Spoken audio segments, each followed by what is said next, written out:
you said. Sorry, you were just explaining about the difference between the Nimbinjee. That's a local name for a Janjadi? Yes, the Nimbinjee is the Bunjalung name for the little hairy man, and further north, in another Aboriginal language group, they call it the Janjadi. Okay. So is that the Janjadi? Is that in the sort of the dominating Aboriginal language group? Is there one language group that's mostly spoken throughout the land as a universal, or are they all separate and individual, different? Yes, they're all separate. Yeah. You know, in the way in India they have Hindi that's spoken by all of India, but if you go to every region, well, actually they speak thousands of languages, don't they? It's not like that. Yeah, there's I think there's something like 500 languages. Wow. Yeah, that was large numbers. However, of course, the only languages that really survived well were across the top of Australia, where in the tropics, where Aboriginal communities were less impacted by British settlement, and consequently, names for animals that are not really well known, it's quite difficult to find the local names for some of these unknown animals. For the yowie, the name yowie, for instance, that was a name that was applied in central New South Wales, close somewhere near Sydney. And then further south, they used the word doolagal. And then up north here, they used different words, Charawara, and other names further north. And then so we only have a few names for a very few language groups, and the languages are very similar. They're very similar, and different language nations could understand adjacent nations. However, there's been a great deal of difficulty determining the names of some of these animals from sort of remoter language groups. It's similar to some other more archaic cultures, let's so to speak. Are there in Africa? I know this is a lot as well. Is one word used for a lot of different animals sometimes as well, like a catch-all word? So what's a good example of that actually? So in the Congo, for instance, there's several names used for large animals, like the Makeli and Bembe, that seem to be very similar, but in some cases describe very different creatures. Does that repeat itself as well in a place like Australia? We have a catch-all word like bunyip, for instance. Bunyip means a couple of things, doesn't it? Yeah, no. So like the word bunyip, for instance, that was a word that was only used in some parts of southern coastal Victoria. And then different language groups had different names for what appeared to be the same animal, some sort of an aquatic, freshwater aquatic mammal, and which were probably seals, saltwater seals swimming up freshwater rivers, we think.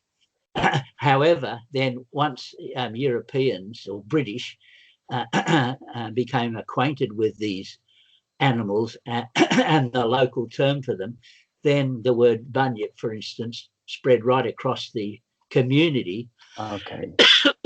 So that Aboriginal people far from Victoria were using the word bunyip to describe an animal, say to English people, and the same thing with yowie. So the word yowie is spread right across the nation.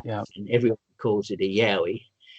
However, the different Aboriginal language groups have their own names for them right across the country. Yeah. And so that's fascinate me, Gary, especially in a land like Australia, where really all of these changes that come in, you see a pizza effect like that, where something it is used actually to explain something to the visitors, if you will, the new people. And then it's because the new people become dominant, it becomes the dominant word across all of the Aboriginal cultures to talk to each other about this Yeah. one animal, and that's strange to me, especially in Australia where things have happened in actually such a short space of time. It's not a long time that all of this is taking And place. a perfect example is that the word Yahoo was the word that was originally used for the Yowie, and the English believed that it was an Aboriginal word, the Yahoo. However, Yahoo was also used to describe a big hairy animal in Gulliver's Travels. And that book was written. The Gulliver's Island, the island that Gulliver was shipwrecked on, it was in South Australia. Kangaroo Island was the actual locality, because when that book was written, the remotest place on Earth was the south coast of Australia. Wow. That's amazing. Yeah. These are the kind of facts I live on. I must say. And talking about this, you contacted me today about this Nimbinjee, which is essentially a localized version of the Janjadi sighting. That was on your house. Tell me about that. That's fascinating. Yeah. So we bought this property 22 years ago, and we built the house 16 years ago, and we're surrounded by 1,000 hectares of nature reserve, and our house is right in the forest. And so we've had koalas in the trees. We have a kangaroo species called a swamp wallaby. We have brush-tailed possums, and most of these animals are active at night. We have echidnas or spiny anteaters. Though most of these animals you rarely see. You see the swamp wallabies more often than the koalas. You sometimes hear them calling, but like most animals, they're scattered thinly across through the forest. And so, if one walks by and you're not standing there, you won't see it. You come out 5 minutes later and it's already gone by. Sometimes we hear koalas calling, but we haven't heard any calling recently, but the neighbours have. So we're on a 6-acre property, and we're at 1.5 kilometres from the ocean, from the Coral Sea or South Pacific Ocean. Sounds wonderful. And we're about it is, and we're big ocean breakers and a wilderness. It's all the coastline along northern New South Wales are mostly national parks with small villages, and the famous small town of Byron Bay is about 20 minutes south of us, and then we've got the World Heritage listed Gondwana rainforests in the Great Tweed caldera, an extinct volcano covered in the largest area of subtropical rainforest, full of all kinds of wonderful birds. It's a giant extinct volcano with 1,000 metre, say 3,000 foot tall vertical cliffs, just like you can imagine a big volcano, but it's one of the largest volcanoes. It's many kilometres across. It's 20 million years old. Wow. It's very well preserved, and all the mountains are covered in national parks, and it's in those localities that you get the greatest number of reports of these unknown, unclassified, native gorilla-like animals that the Australian Bigfoot or Sasquatch, and generally known as a Yowie, and then but we get 2 species. So just recently, for instance, I had one of our local national park rangers, a Bundjalung man. The Bundjalung people have always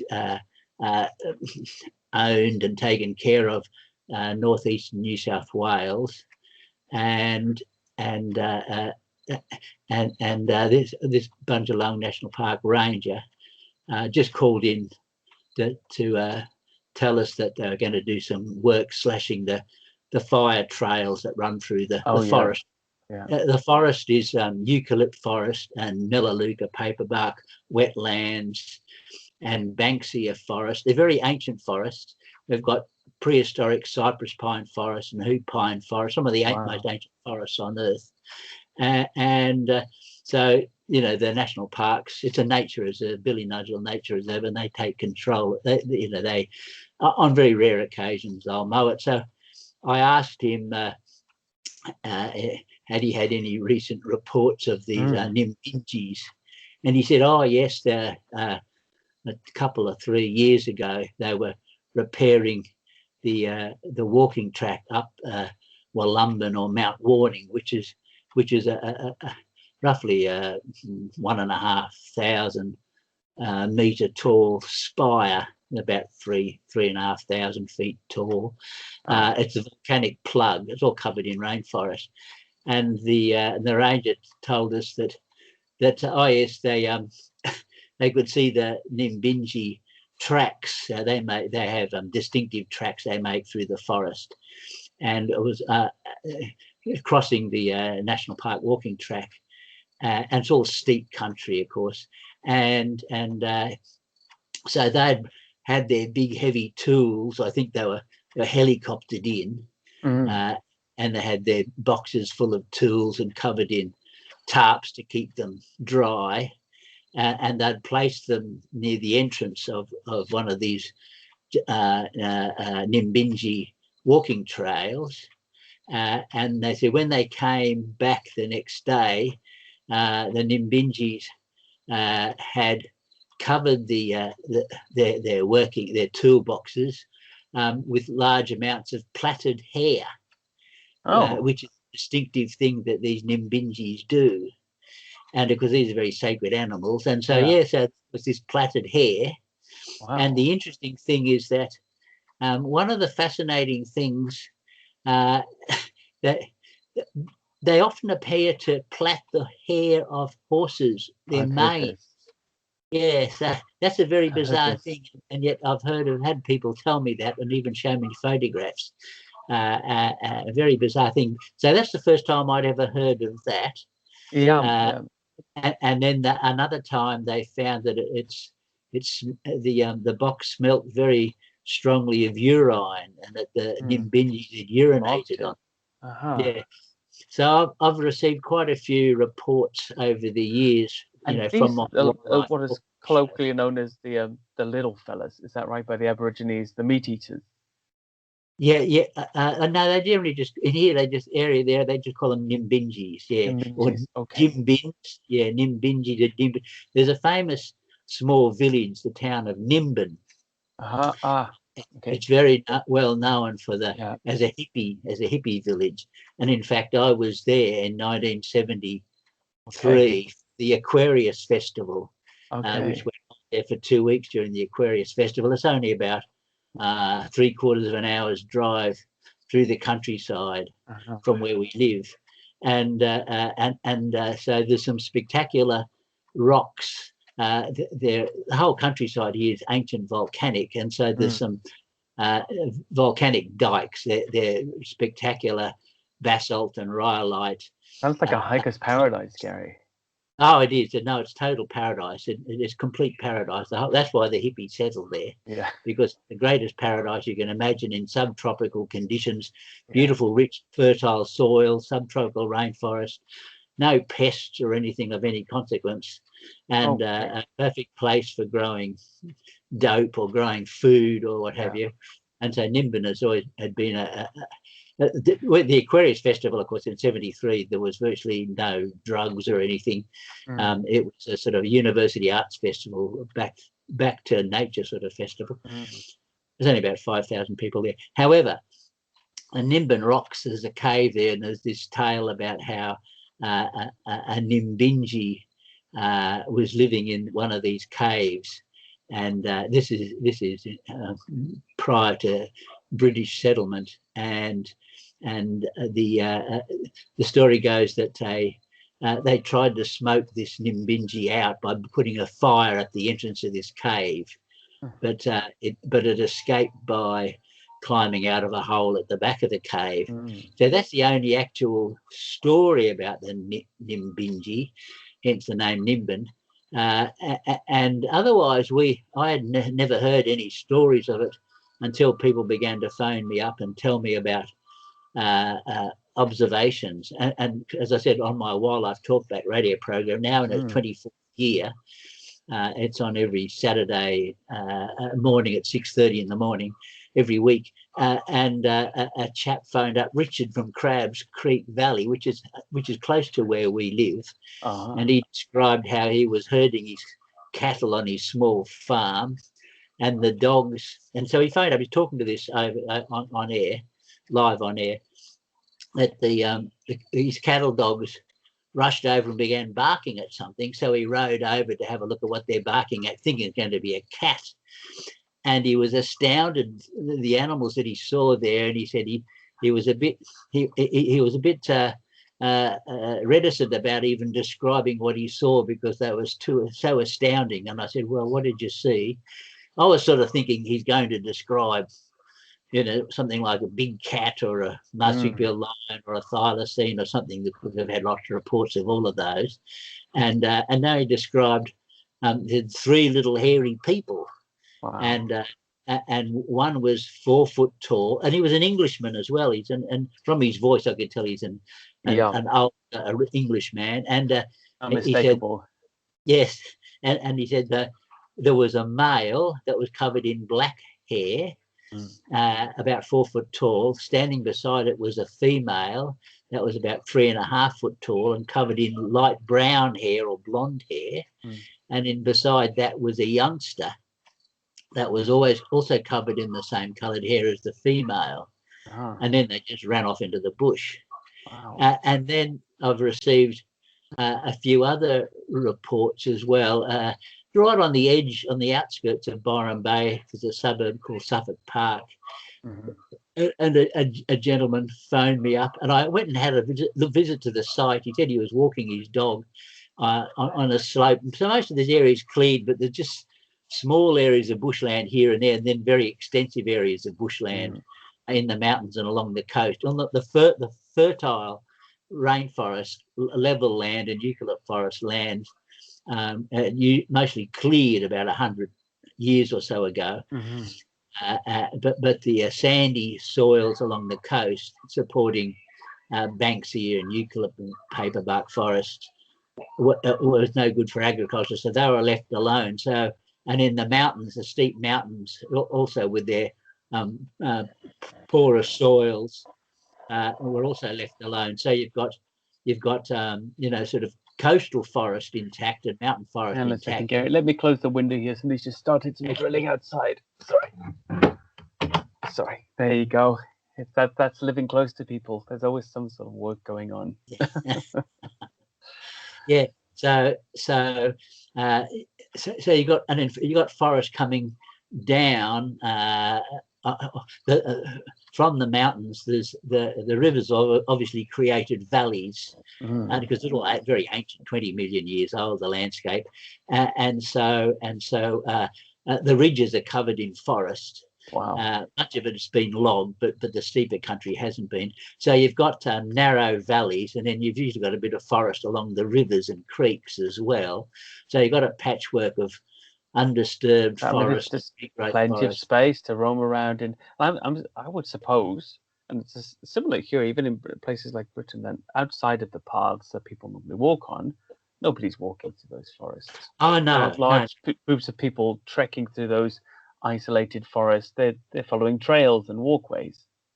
Yeah, no one. I've spent my life exploring those forests off the trails, and I've never encountered another person, and I've never come across anyone who's ever even walked that country. So I'd say like 80% of the country, no one's ever walked through. They're all in the level lands and the valleys and in the towns, obviously. And of course, it's only a small population. There's only, I think in Byron Shire, we've got a population of about 15,000 residents, homeowners.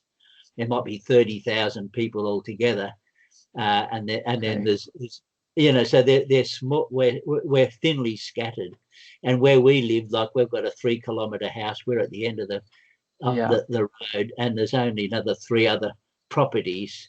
The ultimate social distancing. On 3 kilometres, and otherwise surrounded by forest. Yeah. So anyways, amazing. this chap was walking his dog on the edge of the suburb where it slopes up into a steep escarpment, not very high and covered in forest. And he noticed that the dog was very intently looking towards the forest. So he sat down by the dog, trying to see what the dog was so interested in, thinking probably a cat, and he couldn't see anything. Then he noticed there was something black, whether it was a burnt stump or something. And then suddenly it got up to its feet, and he realized, he said, it looked exactly like a gibbon. And then it ran really quickly. And so it was covered in black hair, and it had long arms and long legs. It looked exactly like a gibbon, and it ran off. And we had a search together through the area. We didn't find any evidence. And then I had another lady tell us how she was during the night at midnight sitting in a campfire, and she went over to pick up some more timber, some more wood to burn in the fire. And as she bent over, she heard someone approach her from behind and grabbed her by her hair, by her ponytail, and pulled her back upright. And she thought it was like her husband and turned around, and she said, and it was she was shocked to discover it was a little hairy, blonde-haired or light brown-haired man, or man-like creature, and then it ran away. And then I've had several other reports: a mother and daughter riding a horse and coming across one in a paddock in the middle of the day. That was black furred, and it zigzagged. It ran away. No, I've listened to this one on Yowie Hunters. I listened to the Witness on Dean and Paul's show. I mean, that was very fascinating, because one of the things I like about the Australian witnesses, and I think this is a cultural thing, investigating stories here. British people, okay, we're a bit more reserved, but there's still a bit of a build-up to the tale. On the American side, there's really big build-up to the tale, and Australians, and it's one of the things I've always liked about Australians, everything is quite matter of fact and to the point, and you sort of get into the base details of things straight away, and I really like that. With the zigzagging Janjadi, I just thought, wow, it's hard to disbelieve a person or to doubt a person. That gives you such an airtight, matter of fact, mundane, in the nicest possible sense of the word, retelling of their encounter. Yes. The Australians, we're all very generally down to earth.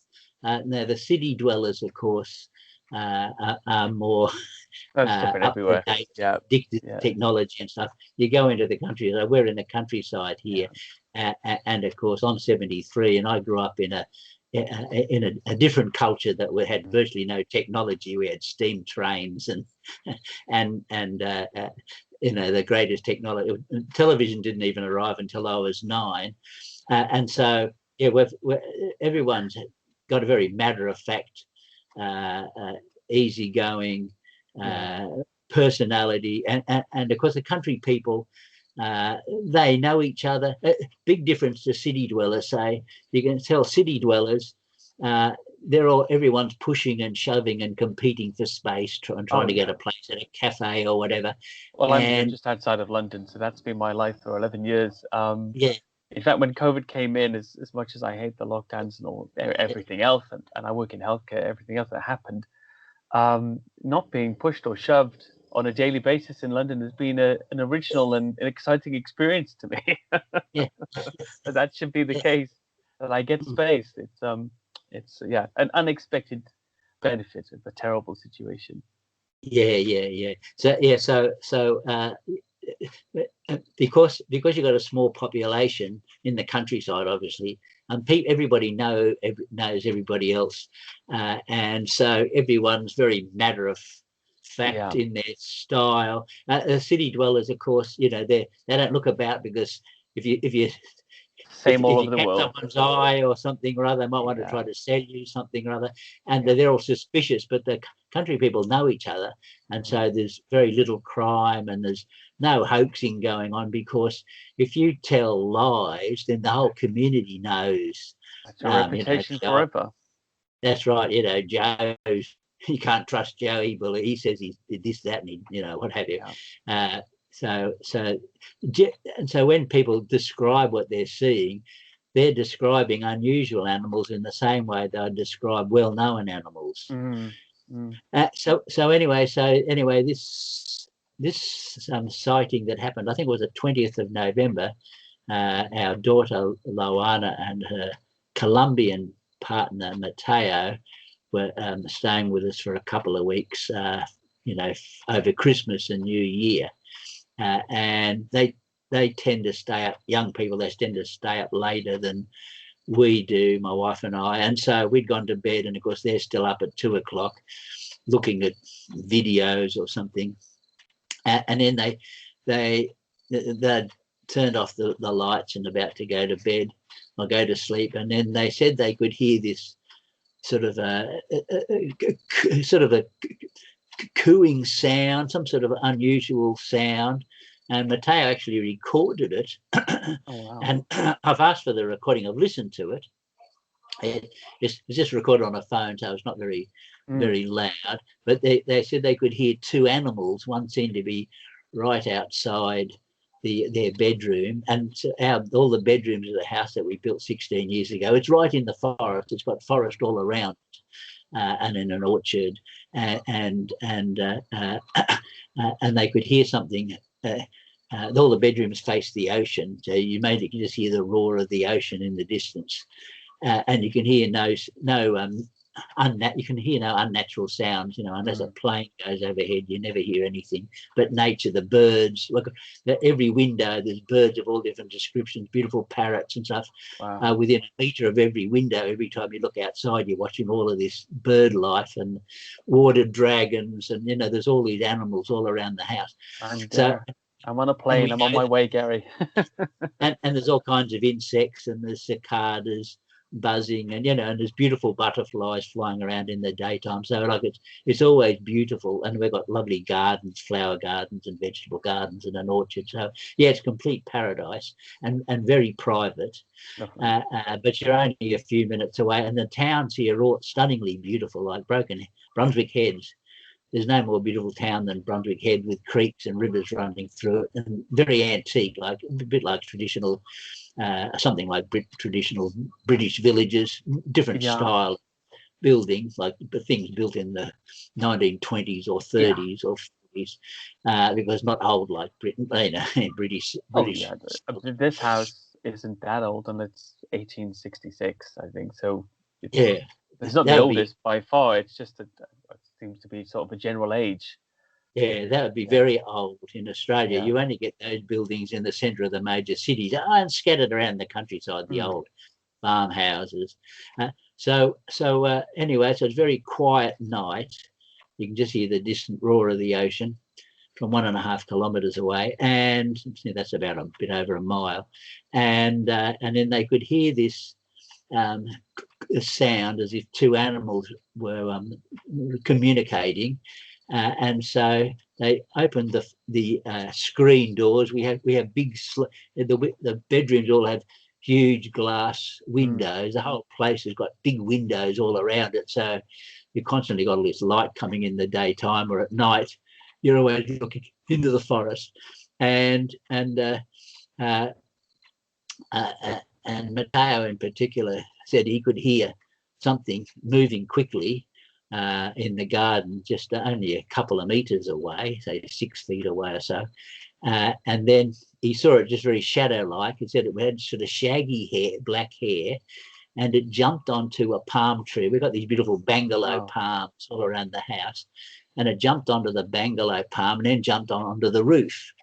And so he was shining the torch on the animal, and he's Colombian, South American, and so he thought it resembled a howler monkey. And he knows the wildlife very well, and he's an artist, and he loves wildlife, and So he's quite familiar with wildlife. But he was very surprised that he didn't have a tail. And he sort of knows that we don't have monkeys in Australia because Australia only has unique Australian animals from Gondwana. And so we've got all the marsupials, the famous Australian animals and plants. But and he said it was looking down at them, and he said that it had a black face. It was covered in black shaggy hair. It was about 1 metre tall, and it had very long arms and long legs, and it had the eyes. I think he said they were there wasn't much of a reflection, eye shine, but it was only with the torch, the torch on his mobile phone or cell phone, and he was looking at it from only 4 or 5 meters away. And then our daughter Loana, she also, had a look as well, and she said it looked to her like a monkey face. It was peering through some vegetation, a large, because we've got trees all around the house, and mainly smallish trees, rainforest trees, and so it was peering. And she said, it did look to her like a monkey-like face, and then it scuttled off across the roof. The interesting thing is, often where I sit here, where I'm sitting right at this minute, this is our office or study, and some, on rare occasions when my wife Carmel has gone to bed, and I'm going to come to bed in a few minutes, but I'm finishing off something on the computer. And so the house is all, the lights are all off, and the only light will be in the office here. And then I've heard something on the roof right above the office. And now we do have possums and koalas, but they never come anywhere near the house. And we've never had any of them on the roof. And of course, possums and koalas have big claws. And so walking, you hear them scratching. But whatever was on the roof each time, and this didn't happen very often, but it must have happened over the 16 years we've lived here. It's only happened 5 or 6 times probably. But I'd be listening to something up on the roof and thinking, that's very strange. What is that, And then I'd decide it has to be a possum.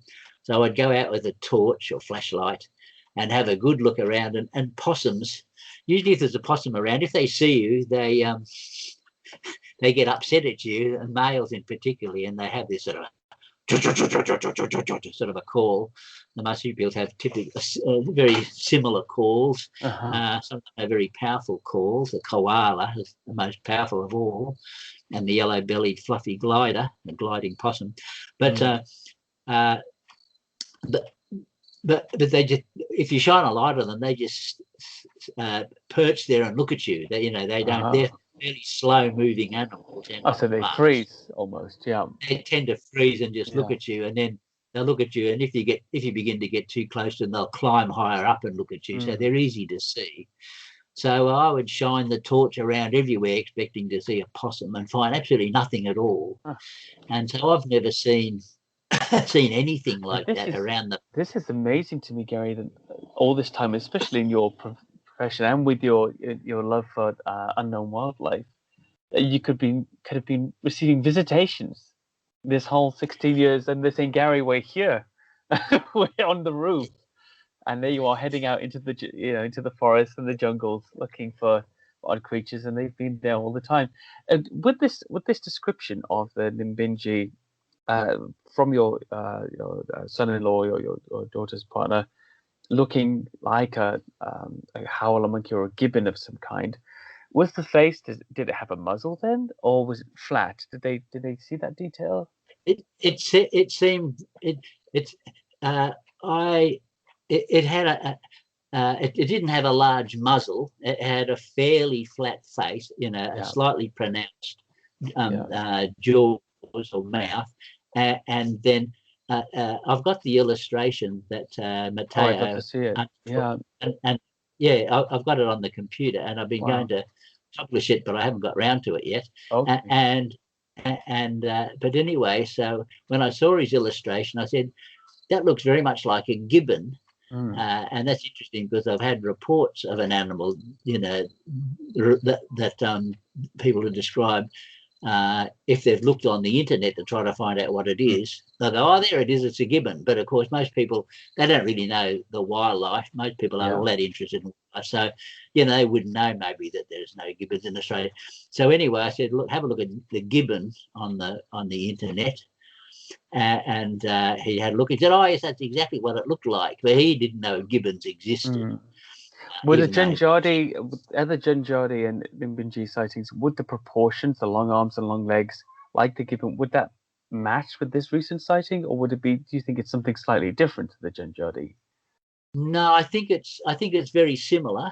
Yeah. I think it's very similar. But I mean, remember, if you've got a short observation of something, and if it had fairly long arms and legs, you might imagine that the legs and then the arms are longer than they really were, or they were shorter. It's a bit difficult to know. If they were proportionately longer in general, I suppose, because something that's a meter high with long arms and long legs, you would assume that the body is quite short in that case, or would appear to be short in comparison. It's fascinating. What's fascinating about it is I was just literally this morning thinking I've got to get in touch with Gary and speak about a few projects that they've got coming up, and then your message just appeared from the future on my phone. And see, the interesting thing, around about 2008, I found an amazing stick structure down at the bottom of the property. And wonderful little footprints, which I photographed and which I published in the Australian Zoologist in my scientific paper, the first cryptozoological study ever published in a scientific journal. And I can actually show you the footprints if you want to have a look. Yes, please. Yeah, hang on a minute and I'll just grab them. Yeah, no problem.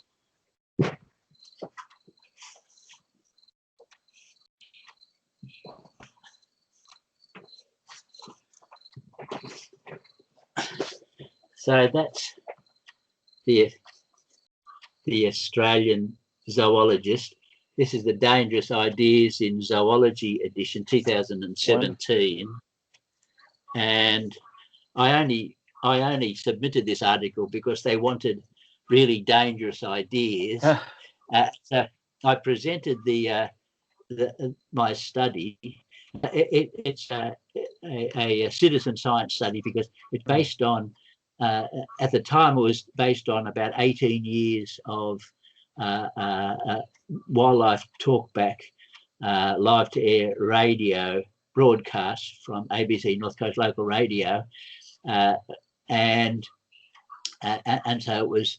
I recorded the name and date and location and the description of every animal that people phoned up and described wanting identifications for, and so you know, I undertook a study. I wasn't expecting to receive any reports of unknown animals, and I received reports of yowies right from the very first program, and thylacines and other such things right from the very first program. I received literally thousands of reports, but there's only a couple of hundred reports of animals unknown to science, but still that was a lot of reports. And so anyway, so that's how come I wrote this study. And then I'll just get the... That's okay. That's okay. But it's fascinating to me that, in my opinion, the age of exploration never ended. We just assumed we found everything, and even in our own countries, we've kind of closed the borders or closed the lanes and said, well, that's explored. There's Google Maps. You can see it. It's all there. We know what's going on, and it seems to be terribly egotistical. It's a big assumption, essentially, to think we could possibly explore the entire world, even our own backyard. No, that's right. And see, if you're a biologist, and I'm like basically a zoologist, botanist, and so there are, and especially in a place like Australia, but the same would be in Africa and South America, where you've got incredible biological diversity. There's always new species being found, mainly small animals or plants. because the size of the landscape is vast. I mean, Yeah. Australia is the size of all of Europe, with 24 million people living it, Yeah. and they're nearly all in a few cities on the coast. And most of the countryside, if you look at a map of Australia, it's like you'd imagine the United States, Yeah. with one road across the top, one road across the bottom of the nation, and one road up the middle with Yeah. Literally. I mean, actually, literally. and up the That's street, it. literally, yeah. And then lots of roads along the coastline. But meanwhile, you've got these vast mountain ranges, which are so rugged with sheer escarpments and deep valleys that and so remote, even though they're close to the towns, that it was only 20 years ago they found the Wallamai pine, which was just in one gorge. They found about 40 of these trees that are over 100 feet high. You know, they're like 30 or 40 meters, and they date from the Jurassic, and are only known from fossils for 150 million years. And here was a population of them within 150 kilometres of Sydney, like 100 miles of Sydney. There's a group of trees that are survived from the Jurassic, and they're so spectacular to look at. They're like no other tree on Earth. The nearest thing would be, say, the monkey puzzle tree, which they're distantly related to, the southern pines. And that's in the Blue Mountains and the Wallamai Wilderness. It's all national park because it's so rugged. And so I've got friends who grew up in that area, and they had a farm, and there was an Aboriginal family still living traditionally, and there was also a family of Yowies living there traditionally, and they used to ride over to visit them.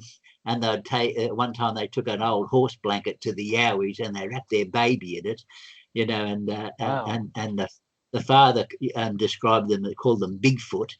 The Aboriginal people call them bunyips. They lived fairly close to each other, and this friend Melanie, she thought of them as sort of big monkeys. And then sometimes, you know, as they were growing up and they were getting braver, they were a bit frightened of them, but sometimes they would ride their horses and chase them away, and they'd run screaming, and they could hear them talking, they could hear them communicating. And this is 1970s, like within about 40, 50 miles of the city of Newcastle. And nobody, you know, the rest of the community are unaware that they even exist, because maybe people are city dwellers and their whole life is around work and family. Do you think as well there's a natural tendency to be dismissive of Aboriginal stories as somehow wrapped up in folklore and mythology or superstitious beliefs? And I find this the same in North America, and often the colony population looks at the First Nations and says, well, actually, you know, this is just part of their superstitious belief. We probably see this as a spiritual retelling of some sort of tale, instead of the nuts and bolts tale that it is, living next door to a large animal that you befriended and cohabited with in a harmonious way, you know, to get on with life. Yes. No, that's exactly the way it's always been. Yeah. Only in recent years have the original Australians, the Aboriginal people, really being rediscovered, say, by the modern Australian people, and realising how astounding they are. And we've come a long way, like say in the United States, for instance, or Canada. In Australia, the federal parliament and all the state parliaments and the local government councils, they fly the Aboriginal flag. They start every meeting with saying we pay our respects to the traditional owners of the land, because the Aboriginal people never ceded the land to the white settlers, the white invaders. And they say always was and always will be Aboriginal land. You haven't paid for it. There is no bill of sale, so to speak. There's no bill of sale. There's no treaty. It's our land. And Aboriginal people are wonderful people. Like they're just, you know, all they ever asked for was an apology. and absolutely wonderful people, and of course they follow their whole culture, which is that you can't own land. Yeah. The land is you, you're part of the landscape. City dwellers can't comprehend that, but country people know that the land owns you. Like you could buy a farm, say, but then you've got to maintain that farm. Yeah, like, if it doesn't produce, then you don't survive, right? You don't survive. You're going to show me right. these tracks. I'd love to see. I'd love to see the example of the tracks, because I think it's. I'm wondering what type of footprint they have. Is it ape-like or is it man-like? Yeah, a little bit man-like. So there's a Nimbinjee, if you can see him there, and that one was drawn by a good friend of ours who was actually visiting us. We were renting a property. This was in that was drawn by Joshua Clark, and he and his mother at 2 p.m. on the 23rd of March 1996 in Upper Maynarm, which is only about 15 kilometres inland from us. We were living there in a very remote place again, and they were walking up the track to our house, and they had this amazing little hairy man come running downhill. Wow! And they thought at first it was a child, because it was actually our daughter Loana's birthday. And they were coming for the birthday party, and we were at the end of a 3-kilometre driveway. So have you got a good view of that? I can't see the print that well. If you move the page back slightly away from the camera, I think if you pull it back just a little bit more, yes, there you go. That's a bit clearer now. Yeah. Oh, that's interesting. It almost has a sort of a it almost looks human-like, actually. Well, they were positive that it was a child running down towards them from the house, and they were astounded how well it could run down a steep slope, a very steep slope, and it wasn't running down the concrete driveway. It was running through the forest. This was all covered in eucalypt forest with kangaroo grass underneath, and it ran up to them, and it suddenly saw them and stopped, and they realized that it wasn't a child at all, that it was a hair-covered humanoid-like creature, some sort of animal. They'd never heard of such a thing, and then it dropped onto all fours, and it knuckle walked like a chimpanzee, and walked past them, only about 10 or 15, 20 feet from them or something like that.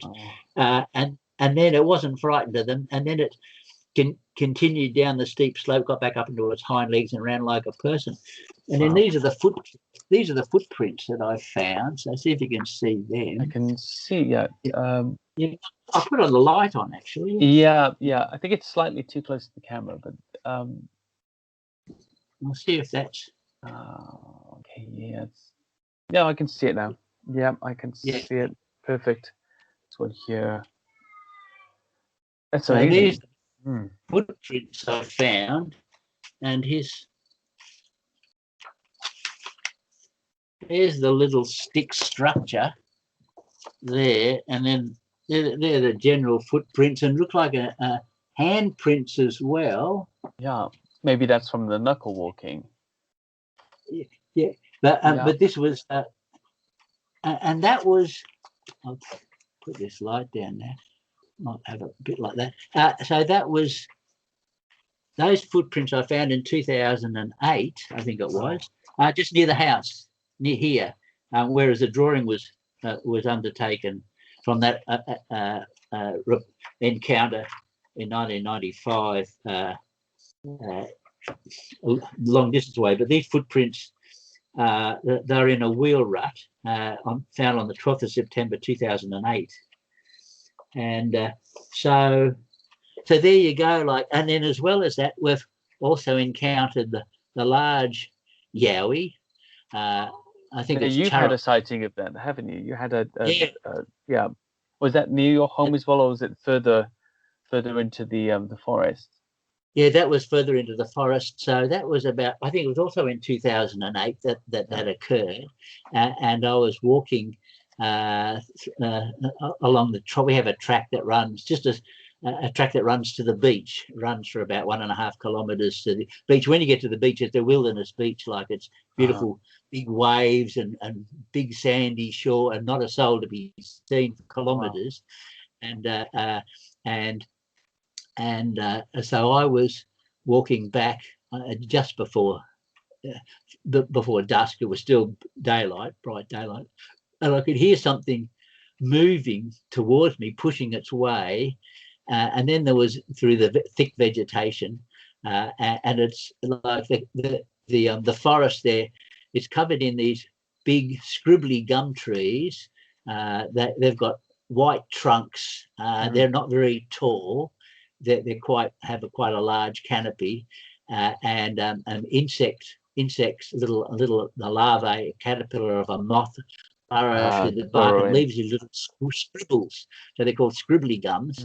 And then there's also giant old man bankseers and the cypress pines, coastal cypress pines, and then under that is a very dense undergrowth of leptospermums, tea trees, and in the family Myrtaceae, and an array of other small plants. So it's quite dense, and I could hear something pushing its way through this dense vegetation, and then every now and then there was a very loud crack, as if at first I thought it was something stepping on a stick, but then I realized no, it was like two big sticks being cracked together.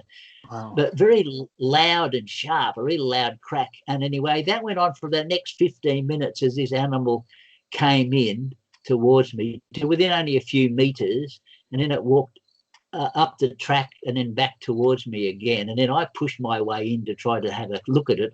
I was looking with binoculars, and at one time I could see something moving, like I think I saw some brown hair or something, fur moving.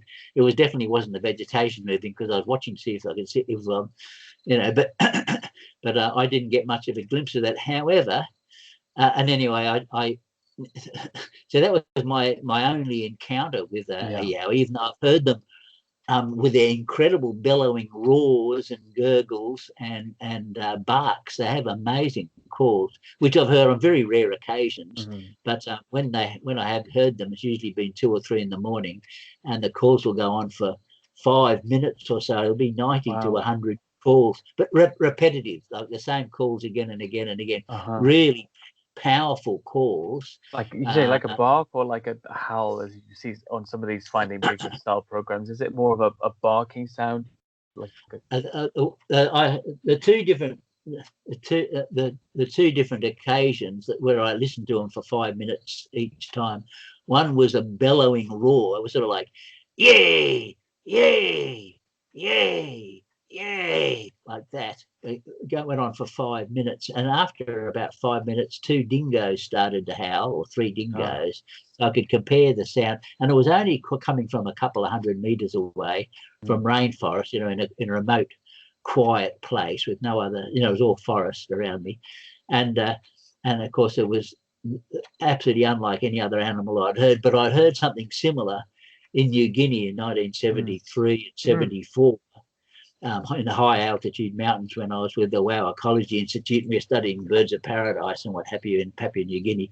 And then I also had roars. One time I had 3 or 4 very loud, almost lion-like roars in a very remote piece of rainforest in 1975. 75. So and then New Guinea, is it called the Coyote in Papua New Guinea? They have something there. That's it. Yeah. And I actually saw something cross the track in front of me. I took it to be a person, but we're in very remote, high altitude forest. I think we're 4,500, 5,000 feet. Wow. And undisturbed rainforest, and there was a track through it. I think they were planning to log it or something. So I think there was, but it had never been disturbed, or just a track through it. And a couple of 100 feet or something in front of me. So what I took to be a person stepped out of the forest onto the track, and like the New Guineans, of course, they're living in the valley, so they were very traditional in those days, in the mid-70s in many areas. But the New Guineans don't move around by themselves, and they're always armed. Of course, they have bows, arrows, and stone axes, and spears, and dilly bags, and they never go into the forest by themselves. And they always go in groups, because you could meet other tribes. And they're all they all have their territorial boundaries, and there used to be tribal warfare going on. It's a bit like the South American Indians. Of course, they're more closely related to Aboriginal people and African Negro pygmies. That they have that bit of look to them. They're not. They're all pygmy people as well, not as almost as small as the African pygmies, but this individual, had like, it was just all black. I couldn't tell. I wasn't expecting to see anybody, and then so I watched him. It was a male. It looked like a male, but it looked like he had no clothes on, or he was all black.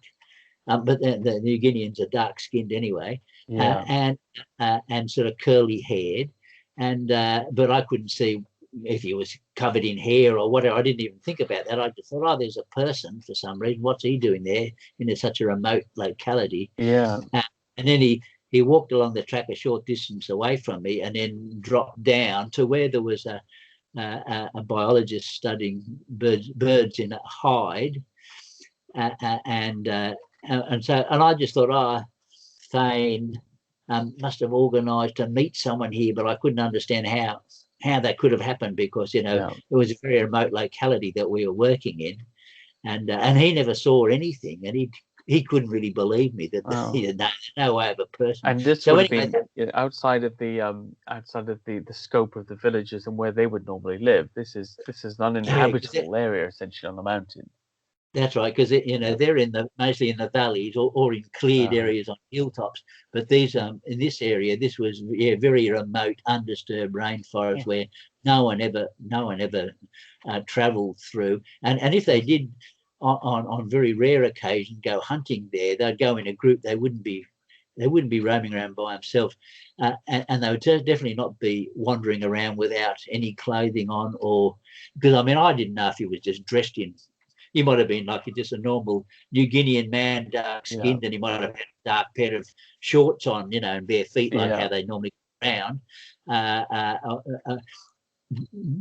And I thought it must have been a New Guinean man, but what was he doing up here? And whether he was responsible for the occasional loud bellowing roars that I was hearing of an animal that was sort of unknown to science, I don't really know. But it seems like a stretch to make him a man in that sense, or at least to attribute him to the roars, even if it was a person living alone up in the mountains somehow, or checking you guys out. It's unlikely, he's going to be the same author of those huge, shattering roars. And so.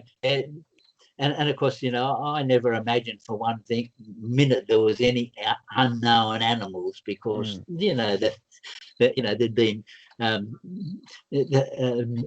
were British and Australian colonies, and northeastern New Guinea, where I spent a lot of 1.5 years and stuff. That was the German colony until the Second World War, when the First World War, when the Australians took it off the Germans, and then it's been a nation, self-governing nation. Wonderful people, fabulous people. Papua New Guinea, one of the most fabulous places on earth, with fabulous birds of paradise and giant butterflies, and they're just absolutely magnificent and relatively undisturbed compared to the rest of the world. But yes, and then these other calls I heard in 1996, there was a group of 90 to 100 barks in groups of 3 that were sort of like yow, yow, yow, and then gurgle, but powerful, like just like unlike anything I'd ever heard. I mean, and to point out as well, in before. relation to that, Gary, you've run a show for many, many years where you identify Australian wildlife by their calls. Right? So Yeah, yeah, you're extremely well placed to identify what you are hearing, or to not be able to identify it actually is significant of its unknown authenticity. Right? And a yeah, lot of people might and not know that listening to that that's one of your areas of expertise, yeah, identifying natural and local wildlife by its core. and so I've undertaken like over 100 fauna and flora surveys, for local government Wow. councils and bureaucracies and private enterprise, and you identify the fauna mostly by their calls, because like if you go bird watching or something in a place like Australia where there's large numbers, or any place, and in thick forest, you identify the animals by their calls or the signs of the animals. So you hear different birds. Most of the time you don't even get to see them because they're too difficult to see in the canopy, say, and moving through the forest. Some species easier to see than others, of course. And then the animals, of course, you see very little signs of them, but you determine what's around by the scratch marks. The bandicoots make little diggings. The echidnas have particular scratches. The koalas and the goannas and the possums have very distinctive scratches climbing up trees, etc., like that. So, yes, I spent most of my life in the wilderness doing fauna and flora surveys, often being paid, but also often just for my own enjoyment, because that was my greatest interest in life since childhood, was being out into the countryside, identifying all the plants and animals, and reading books like Gerald Durrell's My Family and Other Animals and things like that. They were like my heroes were all wildlife experts, and What a privilege. I spent a lot What a of time wonderful in privilege. zoos and wildlife parks. Yeah, and sort of like I've had this fabulous life with having as little to do with civilization as possible, Sounds and like a and dream, almost actually. Sounds like a wonderful dream. no stress, because I grew up in a time where no one had ever heard of words like career or investments or whatever, Yeah. and that we spent most of our time just enjoying ourselves. We didn't think about the future of making large sums of money. Everyone was easygoing. My parents, we'd go on long holidays, and for months on end, and they'd say, "Oh, you should have really gone back to school, but we might stay a bit longer." And I go, "Oh, you don't want to go back to school there? No." Well, exactly. we'll I mean, spend no, a month. look, nobody is in school anymore. It's a funny thing actually to me that me and my wife, we moved to London in 2009. I met her here actually. She's from Israel, and I'm from Wales, which is a much quieter place, even the capital compared to London. And we got careers in corporate healthcare, and I ran clinics in Harley Street for many, many years, 50-hour weeks with 3-hour commutes every day and the rest of it. And then in 2013, we got pregnant. We decided we wanted to have a baby. Later, I was 37 then already, and one of the one of the ladies in one of the investment companies that was involved in our clinic said something really strange to us. She was in her 30s, and she said, "That's really strange that you're having the baby. I thought you were very career-minded." And we both were shocked by that. I said, "Well, why would that mean we wouldn't have children? This is insane. For a career, for a bit of money every year that you spend and make back again and pay out to somebody, that doesn't make any sense. Of course, we're going to have children. We can't pass it up." And she was quite confused by it. Why would you throw away your career for family? And that to me was the Yeah, most confusing, but also that was the most London-centric statement anybody's ever said to me. yeah, and Yeah. see, it's like someone from my generation, but I mean, of course, there's other people have different outlooks, and of course, I'm third generation Australian, which is nothing compared to the original Australians who have been here for 60, 70, 80,000 years. They've found a hearth, a fireplace at Warrnambool on the Victorian coast that's been accurately dated at 120,000 Wow. years, which is twice as long as we believe that the original Australians, the Aboriginal people have been here. And it's definitely a hearth, but maybe there was Homo erectus or something, And some people believe that, you know, the Yowie actually is Homo erectus. We don't really know what it is, but you know, it's most similar to Gigantopithecus, but that shouldn't be here either, because there's never been also, what if we got a few teeth and some bone fragments of the jaw to identify Gigantopithecus? Who really knows what it looked like? One of the questions I was going to ask you, and I'm reading people like Jeff Meldrum, and he's got some. He made a few, I suppose, theories about the different types of wild men around the world, and there was the giant man-ape type, there was the relict ape, and then the Neanderthaloid type, as well as the hobbit type. Yeah. Do you think that the Yowie, especially in terms of foot morphology, fits into the giant man-ape type, like the Sasquatch or the Yeren? Yeah. Is this a similar kind of creature? Yeah, I think it's the same species, and I think that I can't imagine it could be anything else. That it's a because the descriptions of the behaviours of Sasquatch and Bigfoot and maybe Yerens are almost identical to the descriptions of Yowies. The same build, the same look, very similar footprints, and the same behaviour. And you know, and my own brother, he lives up a Limpenwood, which is about an hour's drive from here. It's right up on the. He's got a house. He's got a couple of 100 acres of land, and it's all surrounded by rainforest, and he's had encounters with Yowies up there. And he's heard them talking. He said that you can hear them sort of all these sort of loud communications. He had one run down his veranda. My nephew, his son Simeon, he watched one for several minutes, only a few meters away, at 6 in the morning, from the veranda. It was about 7 foot tall and black haired and slim, and it just stood there looking at them. They were just sort of looking at each other. He said the best thing he's ever seen. Wow. And but once again, my brother's been there for decades, but he's only ever seen the occasional one or heard them on very rare occasions. And I would assume they were acclimatized to his presence as well, and even with that, you know, they're still incredibly elusive and shy.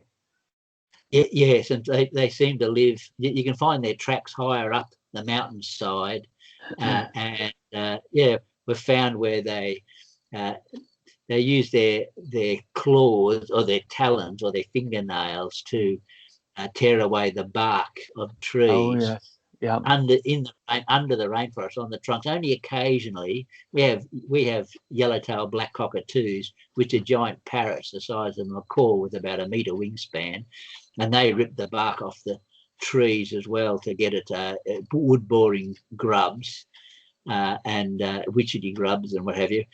But the activity from a Yowie is quite different. I've got here's a once again, there's a photograph just here. Oh, I can see that now. Yeah. If you can see that, see how that's better. Yeah, torn in strips.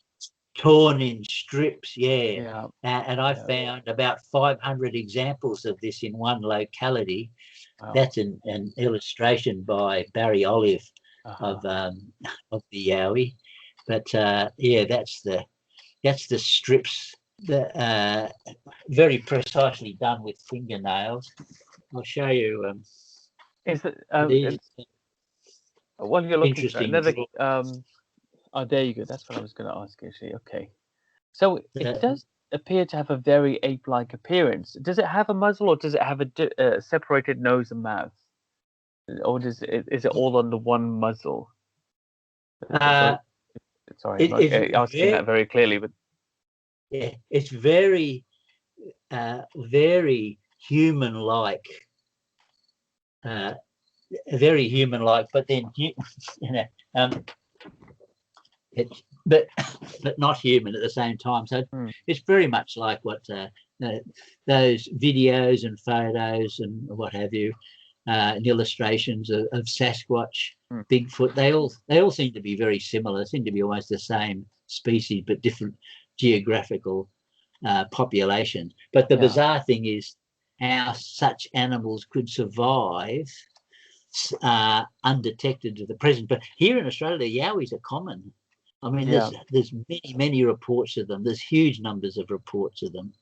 Many people encounter them, and not many people come forward. In the old days, they didn't, because people would laugh at them. You could imagine you saw a bogey man or something. Exactly. Sure. Or talk about your promotion next year. Yeah. yeah, exactly.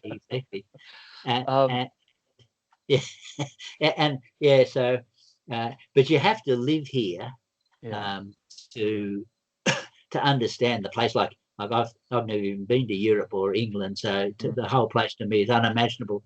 And for a long time, I could almost hardly believe that it actually existed. Yeah, well, sure. Because if you haven't been there, it's it's almost as if it only exists. Let me tell you, it almost doesn't at the moment. So, well, it's strange for a lot of British people as well, because we have this. I explained to somebody the other day that the office was the UK National Ecosystem Assessment was performed in 2012, and they discovered it was something like let me try and get the figure. I don't have it. It was 6.8%, I believe. I might have reversed that from 8.6. 8.6% of the entire country, including rural settlements and roads, was urban sprawl of Britain. And when you looked at the individual nations, 1.9% of Scotland was urban sprawl, 4.6% of Wales, 10.6% of England. And you think, well, actually, when you get out there like I have, you realize even here, there's nobody around in the country. Yeah, that's right. Yeah, there's just nobody about. And if there were to be things here like big cats, which we most certainly have, then they could quite easily hide out, especially if they're nocturnal, and that ultimate, that never-ending blackness of the countryside after dark. And as a city dweller, most people, they don't think about that. They don't think about when you go outside the country at nighttime, there is no light. There's only the stars. There's only the moon. If you have it, there's no street lights and lamps and road signs and well-illuminated paths, and anything could walk about with complete anonymity if it wished to, for the most part. Which doesn't mean that anything does exist, but I think in a place like Australia, where the interior especially, who's even there? Nobody's there. I'm sure so many things could absolutely exist undiscovered and quite happily without us. And like watching TV in Australia, there are a lot of documentaries and other shows, about towns or what have you. Even like English people, English presenters coming to Australia and traveling around Australia on the trains or what have you, and they're visiting various remote localities, and then with these wonderful drone cameras, the camera will climb up into the air, and so they're having it could be a camel farm or something or other, or whatever, and then you'll see just undisturbed forest to the horizon, like just and that's all over Australia, not in the fertile southeastern portion where it's nearly all farmland, and I'm sure it would look very similar to, say, much of the northern hemisphere. But as soon as you get into the more arid country, it's just vast, it's unending, it's just astounding how much country. And even being an Australian, having lived here obviously all my life, it's astounding how much actual wilderness there is. Now, I mean, there's a lot of environmental destruction going on anywhere near the towns and what have you, but as soon as you get away from the agricultural areas, like there's 3/4 of the continent is just absolute wilderness. There was that famous movie made called Tracks, the true story of a woman who obtained 3 camels and rode from the centre of Australia at Alice Springs to the Western Australian coast, and it took her many weeks, and like it was just complete wilderness the whole Wow. way. You know, she had an occasional Aboriginal encampment or Yeah. a remote white settler, but otherwise it was just complete wilderness the entire trip, and and it's really vast. But of course, the majority of the population live in cities, and Yeah. all we know is you know, houses and streets, and they can't imagine And the as most of extent us of would, the you know, it's countryside. it's beyond the skill set of most of us to live in those rural settings. Even, Yeah, I mean, I desire it non-stop, but endlessly. But my wife's a bit of a silly lady from Tel Aviv, and you know, the possibility of even being in the English countryside, 10 miles from a town, terrifies. Which is, yeah, it's not really too far. It's very there are roads to everywhere. So, but yeah, that's just life. I guess people have different concepts of what it is to be in the countryside, and yes, yeah. for me, it's just a paradise. Gary, I think I'll leave it there and say goodbye to you. But I just want to thank you for sharing that sighting, because the Nimbinjee, to me, that's a new character to add to the pantheon of Australian cryptids, and absolutely fascinating. Yeah, okay, lovely to talk with you again, Andy. You too. Bye bye.